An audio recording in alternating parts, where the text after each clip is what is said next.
Bilang kalau record. Udah.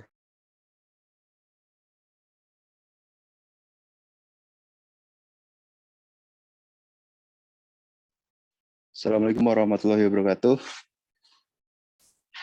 Sebelumnya kami perkenalan diri dulu. Nama saya Farhan Haikal, ada Rifki Naufal dan juga Muhammad Irham Juandri akan menjelaskan tentang sistem informasi logistik dari PT Pos Indonesia. Next. Tahu merupakan perusahaan PT Pos Indonesia yang merupakan sebuah perusahaan BUMN dibawahi oleh Menteri BUMN langsung yang pada per hari ini dijabat oleh Pak Erick Thohir, dan PT Pos ini bergerak dalam bidang pos, tapi sekarang juga sudah merambah ke bidang lain seperti keuangan, properti, logistik, dan lain-lain. Dan PT Pos ini berdiri pada 1746, dan PT Pos ini sahamnya dimiliki sepenuhnya oleh pemerintah Indonesia. Dalam melaksanakan pelayanan Pos Indonesia membagi wilayah negara Indonesia menjadi 11 daerah atau divisi regional dalam pengoperasiannya. Pembagian tersebut tentunya mencakup semua provinsi yang ada di Indonesia yang berada 219 kantor pos pemeriksa tipe A sampai E. Setiap divisi meliputi satu atau beberapa provinsi yang menjadi bagian dari divisi tersebut. Lalu ekspansi wilayah pelayanan Pos Indonesia tidak hanya Indonesia saja, tapi juga sudah ke luar negeri. Pelayanan dalam skala internasional juga memungkinkan Pos Indonesia untuk melaksanakan salah satu tujuannya untuk bisa go internasional.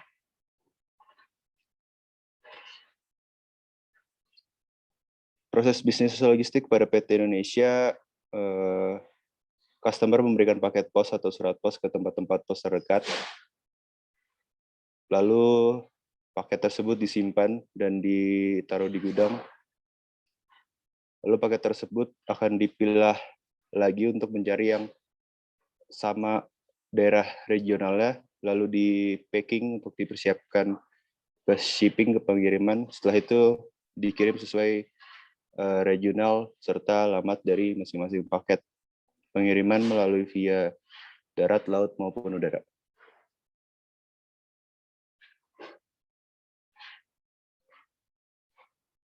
Problem pada PT Pos Indonesia sering terjadinya paket yang hilang, paket para customer yang hilang, entah pada saat di gudang ataupun saat dikirim, atau bahkan pada proses pemindahan paket ke kantor pos yang sesuai dengan regional dari alamat paket itu sendiri. Dan alternatifnya, sistem yang dibangun untuk mencari permasalahan dan menyelesaikan masalah PT Pos Indonesia diatur, kita bikin melalui UML, flowchart, dan diagram. Dengan adanya pembuatan sistem tersebut diusahakan dapat menyelesaikan permasalahan di PT Pos. Berikut merupakan diagram input, output, dan proses pada PT Pos Indonesia. Inputnya merupakan biaya, inventory, karyawan, supplier, dan penerimaan barang. Lalu diproses mendata barang yang masuk dan data barang yang ada pada persediaan. Lalu output dari proses tersebut adalah laporan persediaan, laporan barang masuk, laporan barang yang diterima, dan update stok barang. Kemudian akan dilanjutkan oleh Rifki Naufal.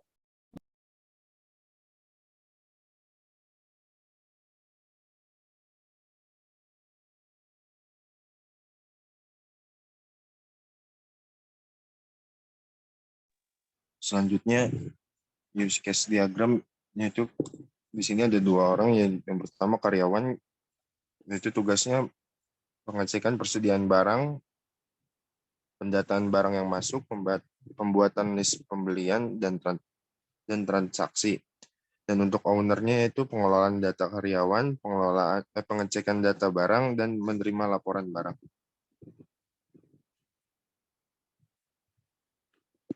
Selanjutnya untuk flow map-nya. Jadi di sini yang pertama dimulai. Selanjutnya customer mendatangi kantor pos.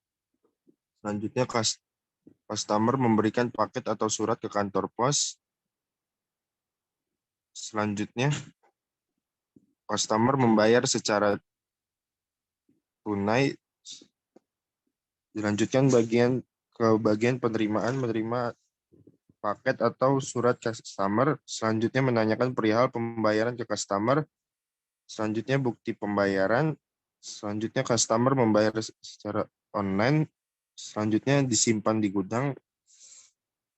Selanjutnya didata untuk dikelompokkan dengan region yang sama. Selanjutnya dikirim sesuai dengan regionnya. Selanjutnya barang diterima oleh kantor pos region Banjarmasin. Selanjutnya paket dan data paket didata dan diinput. Selanjutnya dikelompokkan lagi sesuai daerah dan alamat yang sama. Selanjutnya ada decision, yaitu paket atau surat hilang. Jika iya, kembali ke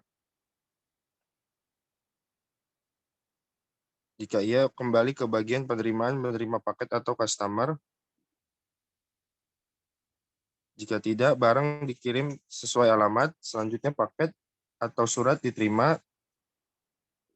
Paket atau surat belum diterima. Di sini decision. Jika tidak, kembali ke paket dan surat didata dan diinput. Selanjutnya jika iya, konfirmasi ke pengiriman bahwa paket telah diterima. Selanjutnya selesai.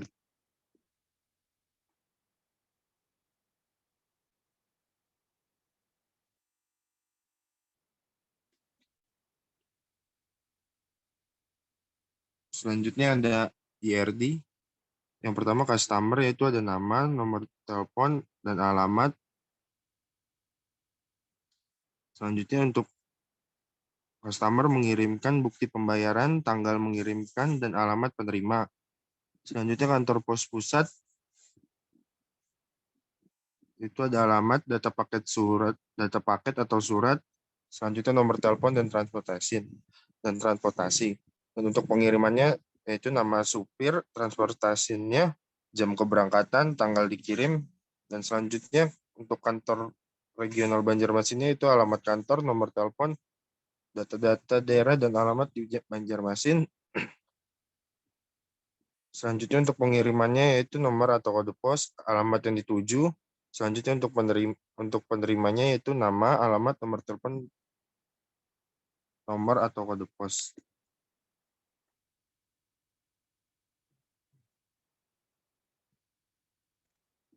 Selanjutnya ada konteks diagram, yaitu di sini ada tiga ini juga, yaitu yang pertama ada staf gudang.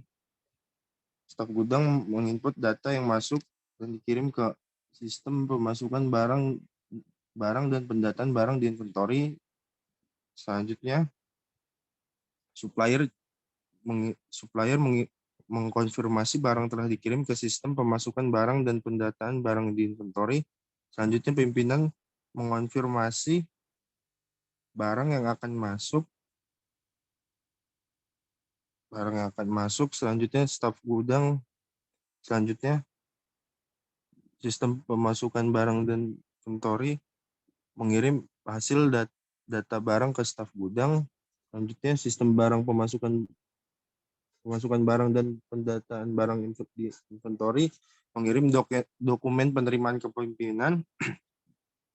Selanjutnya sistem pemasukan barang dan pendataan barang di inventory mengirimkan konfirmasi barang telah dikirim ke supplier.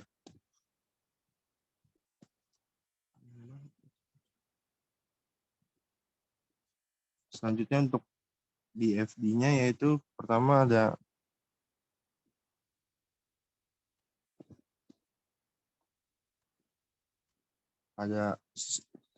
yang pertama ada sistem dan pemasukan Sistem pemasukan dan pengeluaran barang. Selanjutnya untuk level 0-nya ada pemasukan barang, pengeluaran barang, dan pembuatan laporan. Dan untuk level 1-nya ada vendor mengirim barang, penginputan data. Selanjutnya ada pemberian daftar barang yang diperlukan. Selanjutnya pengecekan stok barang. Selanjutnya tanda bukti pengeluaran barang. Selanjutnya laporan pemasukan barang. Selanjutnya laporan pengeluaran barang. Dan yang terakhir laporan update stok barang.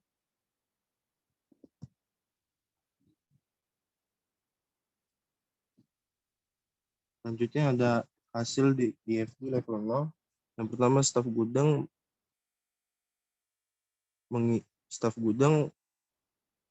yang pertama vendor mengirimkan barang ke PT ICT yaitu pemasukan barang. Selanjutnya staf gudang menginput data barang yang masuk ke pemasukan barang. Selanjutnya staf gudang membuat tanda bukti pengeluaran barang ke pengeluaran barang. Selanjutnya pemasukan barang membuat laporan masuk ke pembuat laporan. Selanjutnya bagian instalasi memberikan pemberian daftar barang yang diperlukan ke pengeluaran barang. Selanjutnya pengeluaran barang mengirimkan laporan update stok barang ke pembuat laporan. Selanjutnya pengeluaran barang membuat laporan barang keluar ke pembuat laporan. Selanjutnya pembuat laporan mengirim laporan barang masuk ke pimpinan. Selanjutnya mengirim laporan update stok barang, dan yang terakhir laporan pengeluaran barang ke pimpinan.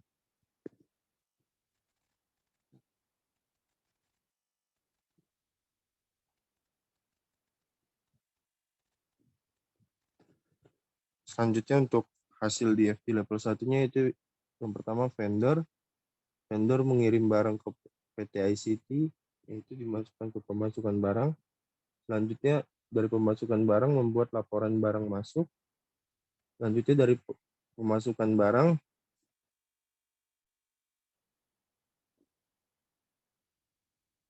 staf gudang mengirim penginputan data barang yang masuk ke pemasukan barang.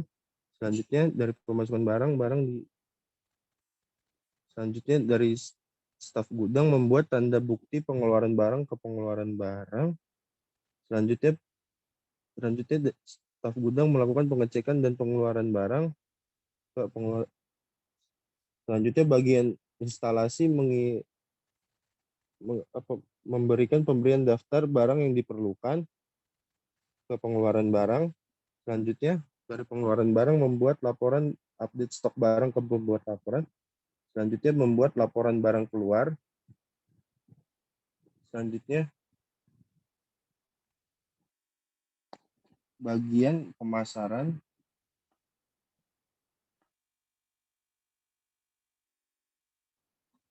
Selanjutnya bagian pemasaran mengirim laporan stok barang, laporan update stok barang. Selanjutnya dari pembuat laporan mengirim pengeluaran barang ke pimpinan. Selanjutnya laporan update stok barang ke pimpinan, dan yang terakhir laporan barang masuk ke pimpinan. Selanjutnya akan dijelaskan oleh rekan saya Muhammad Yaham. Baik, di sini ada UML class diagram. Di sini pertama ada pelanggan atau customer dengan bagian-bagian nama pelanggan, jenis transaksi, terus dibagikan dengan kegiatannya itu jenis barang yang dikirimkan berupa pos atau paket, terus memilih proses pengiriman kilat atau biasa saja. Dan sini ke transaksi 1N. Jadi cuma satu kali transaksi. Di sini transaksi itu ada jumlah transaksi, nomor rekening transaksi, tanggal transaksi, serta pemilihan ingin menggunakan bank apa, terus transaksinya berapa. Terus pelanggan dengan customer itu ada registrasi. Jadi setiap pelanggan itu hanya melakukan satu registrasi. Jadi ada nama, alamat, nomor HP, alamat yang dituju. Di sini ada registrasi dan staff. Jadi setiap staff itu akan menerima step-step dari registrasi. Jadi 1 sama dengan berapa gitu nanti hasilnya. Di staff itu ada nama, jabatan, NIP, kantor atau asal atau tujuan. Terus di sininya ada bekerja, menerima barang, pengecekan, registrasi, terus pengecekan transaksi. Kita ke departemen, itu ada nama departemennya, terus apakah itu kantor cabang atau pusat. Terus itunya menyimpan barang, serta menyimpan barang atau pos. Di sini ada activity diagram. Pertama dimulai dari bulatan hijau, terus menerima barang dari konsumen. Terus staf loket meneruskan kepada staf layanan surat dan paket pos ini manual, terus paket di data manual, sini manual lagi. Ini penghubung, bisa jadi penghubung, bisa jadi decision juga. Terus jika tidak tinggal tepat akan kembali ke dicek data customer-nya. Kalau jika iya, jika akan didata kembali, terus baru akan masuk.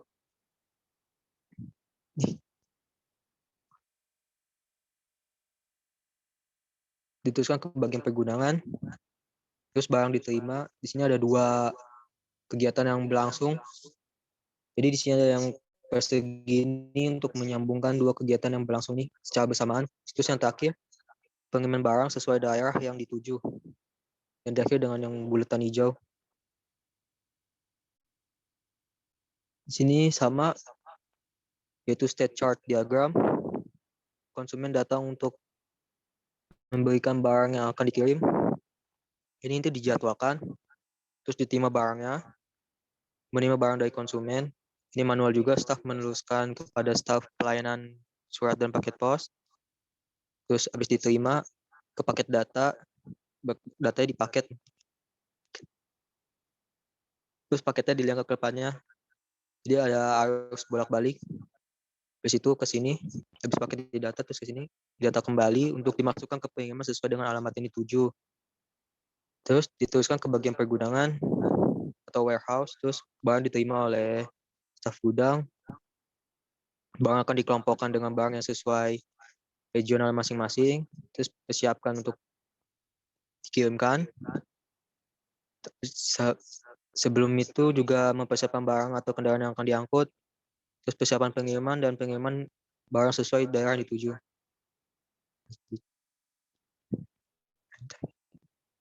Ini sequence diagram. Jadi customer akan mengirim paket pos. Ini timbal bolak-balik. Jadi customer pos akan memberikan informasi letak, terus kalau barang hilang atau rusak mendapatkan ganti rugi berupa uang atau yang lainnya, terus opsi pembayaran. Nah, terus customer opsi pembayarannya tuh apa?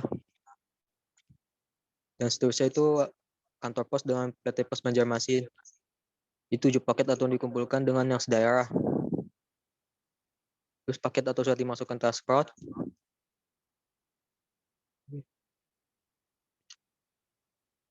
Terus ini timbal balik doang. Di sini ke sini, menerima ke kantor pos pusat. Selanjutnya ini informasi. Jadi ini cuma untuk